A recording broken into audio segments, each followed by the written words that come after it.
Hey y'all, I'm Taylor and I am so excited to be here with you today because we're gonna have a really cool conversation with Jake, our founder, and David from BetterHelp.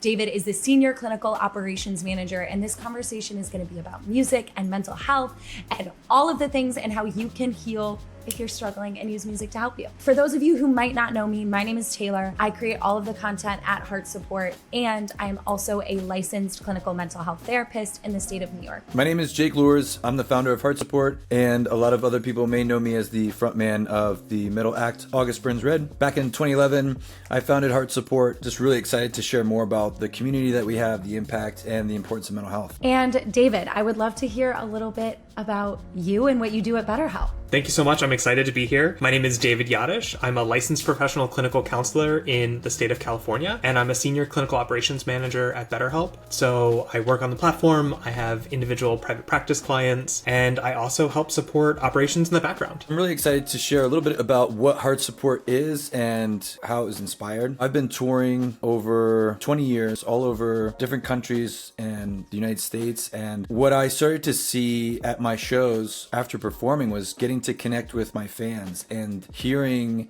how my band's music or the lyrical content was really helping them through difficult times. And so, like, for example, a young girl said that she was dealing with her father when she was a child had sexually abused her, and the song Redemption that August Burns Red had written, lyrics that I wrote, helped her go through a process of healing and forgiveness to him. And another guy came up to me and said that he was 6 months sober from being addicted to heroin, and that he would wake up every morning listening to our song called Composure. And so what I started to realize was that there were a lot of fans of August Burns Red in just music in general that connect with the power of music, and they connect with the lyrics and the storytelling, and ultimately connect with me because I'm the one writing these lyrics from a place of hurt or brokenness myself. So it was just an amazing moment to see how music can bond us and unify us and be this introduction for conversation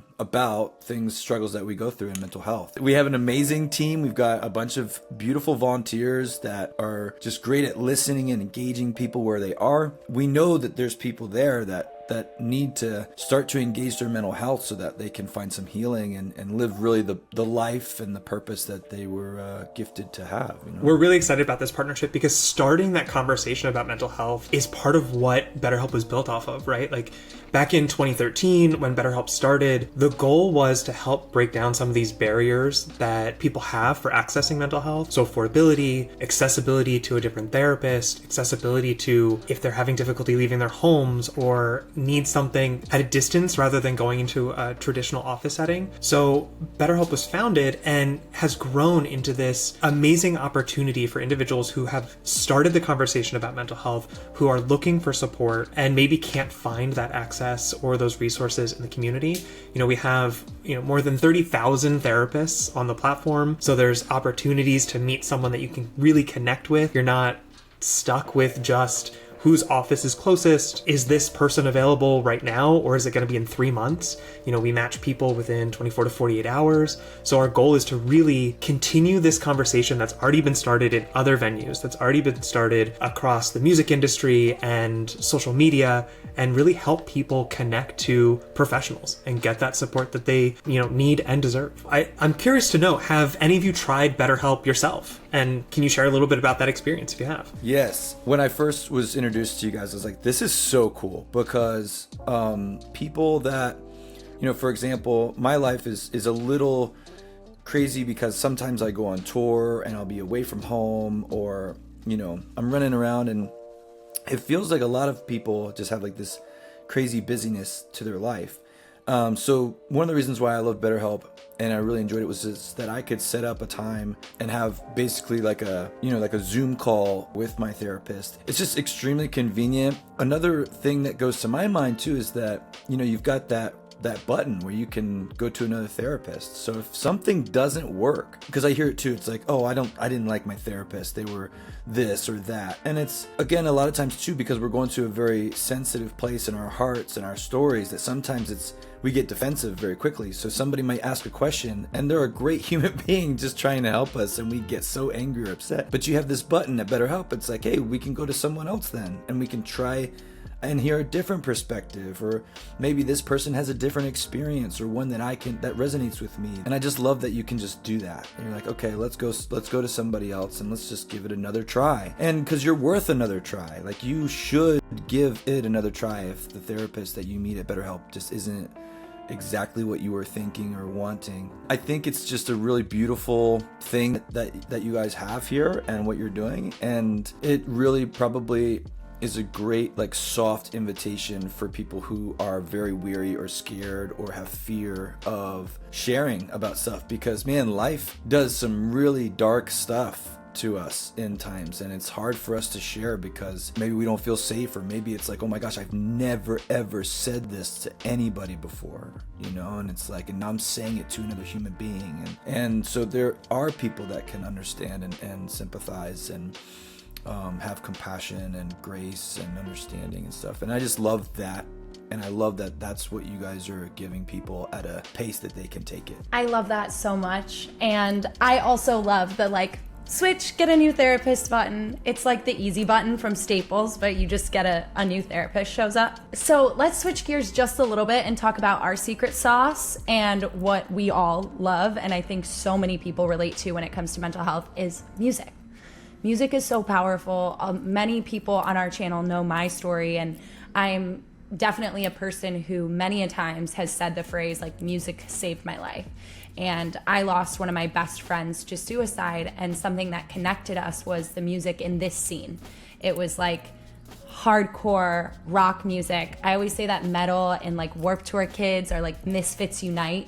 For people who feel like they don't fit in, it's a place where they actually feel like they fit in. And the words about pain, and for me, I found that like artists and the songs that I were listening to were expressing feelings that I didn't know how to express myself. And so music became a gateway for me to actually say, like, when I listen to this song, I relate to this lyric, and then talk more about that. And it's so cool because we see hundreds and hundreds of people every single week doing that in our comment section. When we talk about music and when we listen to a song, people automatically open up about themselves. There's something so deeply connected about music and mental health, and it's why I joined HeartSupport, because I believe that music has a unique capability to get people to take their walls down and share their experiences and share their stories. But I'm curious, like, Jake, you're an artist, you're a musician, you're a music dude. In your perspective, in your experience, what is the relationship between music and mental health? I think it's all mental health driven. Artists are creating art, and they create that art through their feelings, through their experiences. Being a lyricist myself, you're a storyteller, so where are those stories coming from? And when you look at a band, this is like the weird thing, because there's a band that's playing music, and there's thousands of people that show up all at the same time, knowing when this band's going to perform so that they can listen. And then they start crying, or they start smiling, or they start, and relationships are being built, and, this energy is being released, and and there's an exchange of it. I experience it when I'm on stage. Like, there's a song that we have, Beauty and Tragedy. And every time we play that song, there's multiple people in the crowd that are crying, because it's about losing a family member or a friend. And so there's this exchange, and it's all built on our mental health and where we are mentally. Jake, I think you are spot on with connection to music and how, you feel and experience so much. How do you feel music helps you or other people kind of cope with difficult feelings and difficult emotions and even trauma? Yeah. There are songs that when I'm mourning or going through, like I just had a friend pass away from cancer, and then a couple weeks later I had another friend commit suicide. And there's music that I listen to that's like helps me just mourn and go through the process of just like weeping, because I think it's important for me to feel my feelings on that, like my loss. I need to feel Absolutely the loss of my friends, and I want to do it in a healthy way, right? And so music is a tool for me to use to process my feelings in a healthy way, rather than going and doing other things that I could do where essentially I'm just hurting myself or could hurt other people. Music is just a beautiful gift that we have, and we can use it in multiple ways in our lives to impact our mental health and achieving our goals or helping us heal. You said something really important that I want to highlight, is that a lot of times when we're struggling with difficult things, loss, grief, we tend to try to like push it down and not talk about it and not think about it and not feel it because it hurts and that sucks. And music is a great opportunity to like experience that in a healthy and productive way. Yeah, I mean, I think HeartSupport uses the power of music and the message to spread that awareness about mental health, because we are literally connecting to the feeling of the music and what it gives us. And then we're connecting to the lyrics and the story that's being told. When you start that conversation, you have now made it truth. You've made it a reality, you know? So like when we talk, when you say, yeah, I connect with this particular song because it reminded me that, you know, my parents got a divorce and I feel just as lost too, or alone as well, right? It's like, okay, now this is a real thing. It's like, okay, well, what are we gonna do about that? You know, what can we do about that? Where can we get the healing and go through a legitimate process, right? And I think that that's where BetterHelp kind of steps in. I think that's where therapy steps in. You know, there's a journey here. There's an invitation, a beautiful invitation for you to become better, and to not only become better, but to be realigned with the person that you were intended to be. You see, like something was taken from you, right? And so like we want to get that back. You know, a part of you is not here right now, or it's hurting right now. And so we want to heal that. We want to get that back so that you can be realigned to be the person that you were intended to be. And so music is the conversation invitation, like the starter, in my opinion, and therapy is the journey. Jake, I just think that's so good. Like, I just think that's really beautiful. Like, so many people walk around, and especially like we work with a lot of men in our scene, and there's a lot of stories around like, as a man, what is and isn't appropriate to feel. And so many people walk around completely disconnected from feelings, and music invites them to connect to feeling. And then once they do connect to the feeling through the music, there's like a logical next step, which is like, if this is a feeling that I don't like, I should take an action toward something else. And that action is often therapy. And I think that's just really, really beautiful to think about it that way, and how like you also can do that in therapy. Like, I have clients who bring songs to me and are like, I relate to this song in this way, and your connection with music doesn't have to stop when you enter the therapy room. David, let's talk a little bit about, like, we often have people in our community say like, music is therapy or music is therapeutic for me. Let's talk about the difference between something being therapeutic and therapy. I think a lot of times the two get confused, and we see it with music, but like we also hear like the gym is my therapy, right? That's another really common one. And how do you define those two things, and how do you see them as different? I hear that so often, you know, gym is my therapy, or music is my therapy, driving in my car is my therapy. Now, all of these things are therapeutic, and the way I think of it is something is therapeutic when it helps you get in touch with your emotions, get in touch with what's going on for you. Maybe it kind of brings some of the things that you've been stuffing down or trying to hide even from yourself. It brings them to the surface. Things that are therapeutic can be cathartic and help us have that emotional experience, that expression, get some energy out, especially things like the gym. You hear people who are like, I ran, as fast as I could for 5 minutes, and it really helped me feel like that adrenaline and helped me like process through some stuff. And the difference between therapeutic and therapy is when you have the opportunity to sit in a space with someone where you're exploring and trying to understand where things are coming from and understand what's kind of happening with these emotions, to develop a language around yourself and who you are and who you want to be, and how to learn how to process those pieces, right? If you have an hour session with a therapist once a week, that's just 1 hour, and so much powerful, magical work can happen in that 1 hour. But now you've got 6+ days until the next session, that it's kind of your responsibility. It's the next step for you to continue this process and engage in what can help you continue to improve and feel better. And those are where all the therapeutic things come in. Therapy and things that are therapeutic are so intertwined and go hand in hand. Listening to your favorite song, exploring what it means to you, building up those things that hopefully you bring to the next therapy session and talk about, like, hey, since this last time, I was really thinking about, this piece we talked about and how it affected me. And in between the sessions, I listened to this song a lot, and I just had this great idea that I wanted to talk about. So it's really like a supplement to therapy. And music, especially for me growing up, has been incredibly therapeutic.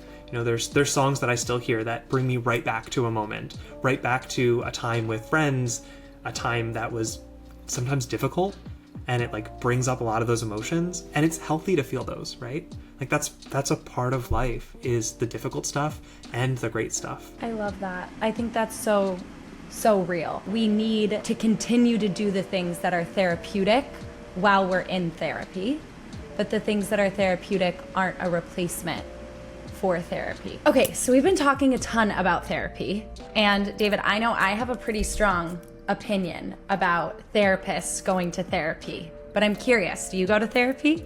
I do, and I think it's so important for a therapist to go to therapy. I think it's a total green flag when your therapist goes to therapy, right? Because we're human. We experience things in our lives. We grow up with trauma, with socialization, with all of the stuff that everyone grows up with. It's interesting because I actually started my journey to become a therapist before I had gone to therapy. And then part of my grad school's requirements was we had to go to therapy. Their idea was, how can you be a therapist if you haven't sat in a chair, if you haven't been on the other side of it? And of everything in grad school, that was probably the most transformative experience. Next thing I know, I'm talking about my relationship with family members and what it was like growing up, gay in a small town in rural Pennsylvania. Like, all of these things that I thought were just fine, I don't need to talk about them, I've got nothing going on, like, kind of came out, and I got to grow in ways that I never expected, never experienced. And I've been going to therapy on and off since then, and I've had a ton of different therapists, all who've been very different. Their approaches have been different, the way they engage, because so much of therapy is the relationship between the therapist and the client. So like at different seasons of my life, I needed different things, and they were there to help in that process at that time. Yes, I completely agree with you. I always tell people that, like, I wouldn't see a therapist who didn't see a therapist. And I always think of that meme that's like, oh, I'm just gonna go to the therapist until I reach the final boss, and then all will be solved. But I completely agree. Many therapists who enter the helping profession enter it because they've experienced things and difficult things in their lives.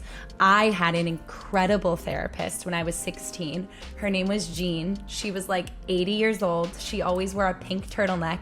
And I swear her most like common intervention was just to like look at me and nod.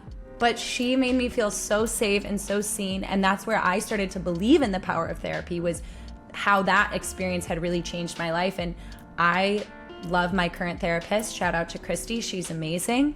It's so helpful to have a space where when you are taking on so much energy, so much emotion from other people, to make sure as a therapist that you aren't projecting that back to your clients. I think it's vital to have those spaces where you're able to have conversations about how maybe what you hear in session impacts you, because the last thing I want is to be unaware of maybe how a client might be impacting me and then reflecting that back to them in some way that isn't actually helpful. It allows me to really clear my emotional experience and show up to the sessions fully present. And I'm curious with this conversation, Taylor, what your thoughts are on individuals who are new to therapy. Do you have any advice for going into the process and what that would look like, and for people who are new to the process? Okay, first, I think that people expect, like, I'm gonna go to therapy and I'm gonna feel better after the first session. Or after the second session. And it really, because so much of therapy is about building the relationship between you and the therapist, you have to give it space and time. I think of therapy a lot in the same way as I think of dating. Like, you need to give it a few dates before, first of all, you know if it's gonna be a good fit. And also, once you've gotten past that and you're like, okay, I feel like this is gonna be a good fit, it's gonna take a little longer to start to really see the fruit of the relationship. So being patient and investing in therapy and giving yourself a realistic timeline of like, okay, I wanna see improvement by this time, and talking with your therapist about that is really important. But just because you don't feel better after the first session or the second session, that doesn't necessarily mean therapy isn't for you. And going along with that, like, finding the right fit for a therapist is so, so important. And thinking about the type of therapist you might want, and you might not know, right? But you might gain by trying. So just because you try one or two therapists and it doesn't feel like the best fit, that doesn't again mean that therapy isn't for you. In the same way that if you try dating one or two people and it wasn't a good fit, it doesn't mean that you're never gonna find someone who is and who can help you.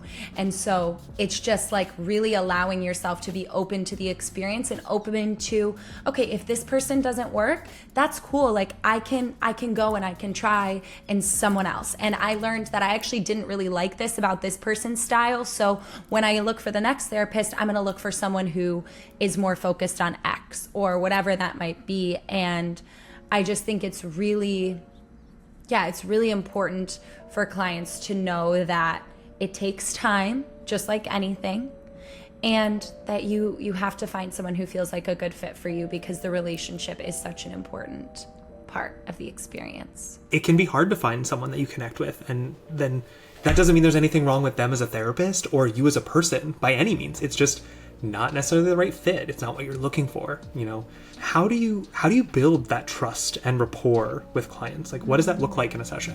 For me, I am more of I want you to feel like you are co-creating this experience. A lot of it is how I set things up in the initial session, as I'm so open to your feedback. I want you to feel comfortable if something isn't working for you, or you don't feel like this is as helpful, or if I said something that didn't land with you, I want you to feel comfortable to say, hey. And I really try to remind clients that they are the expert on their own lives. I'm just coming in trying to shine a flashlight on some of the things that they've experienced.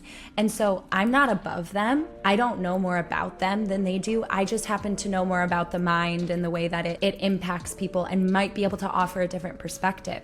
And so I really try to set the stage of, we are co-creating this experience together, and I want you to feel safe to do that. And then there's like the things that are kind of like inherent in therapy, which is being consistent. That's how we build trust. Like, my clients know that if we have an appointment, I'm gonna show up, and we're gonna have the amount of time that it takes, and creating really consistent boundaries, especially for a lot of clients who don't have great boundaries, having a boundary start and stop time, having a time set aside each week that they know I'm going to be there for. If I say that I'm going to do something or send them a resource or something, really being sure that I follow up with that, and just showing up, with this sense of, and belief that I hold, which is like, if someone could do better, they would do better. So let's try to understand what's going on here and what's hindering them from living the life that they want to live, and just exploring it with them, not being like, you should do this. I don't really give a lot of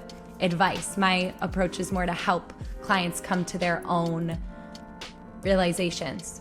We're there as therapists. We're not really here to give advice. We're not here to tell you what to do, because it's your life and you're the master of your own ship. I think of it as, we're here to kind of sit with you in the dark and shine a light on the pieces that we can. And if we're holding the flashlight so you can navigate your own way out of the cave, right? That's where we are, and that's how I approach. I'm kind of curious to know, like, what do you both feel is the main benefit to receiving therapy? Getting to know ourselves on a deeper level. I think a lot of people are really afraid of that, because they're like, if I get to know myself more deeply, I'm afraid that I won't like myself.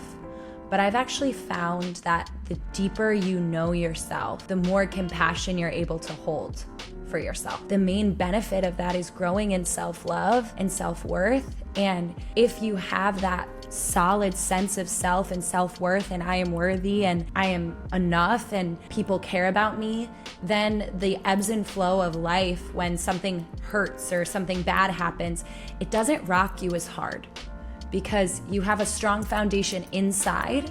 So outside doesn't feel as scary. I have a client who actually told me this analogy that I thought was really, really beautiful. It's such a great analogy. You ready? He's like, before I came to therapy, when something in my life would happen, it felt like I had a glass of water and I dropped a huge rock in the glass of water. And it completely disrupts it, everything's splashing. But now it feels like I have a pool.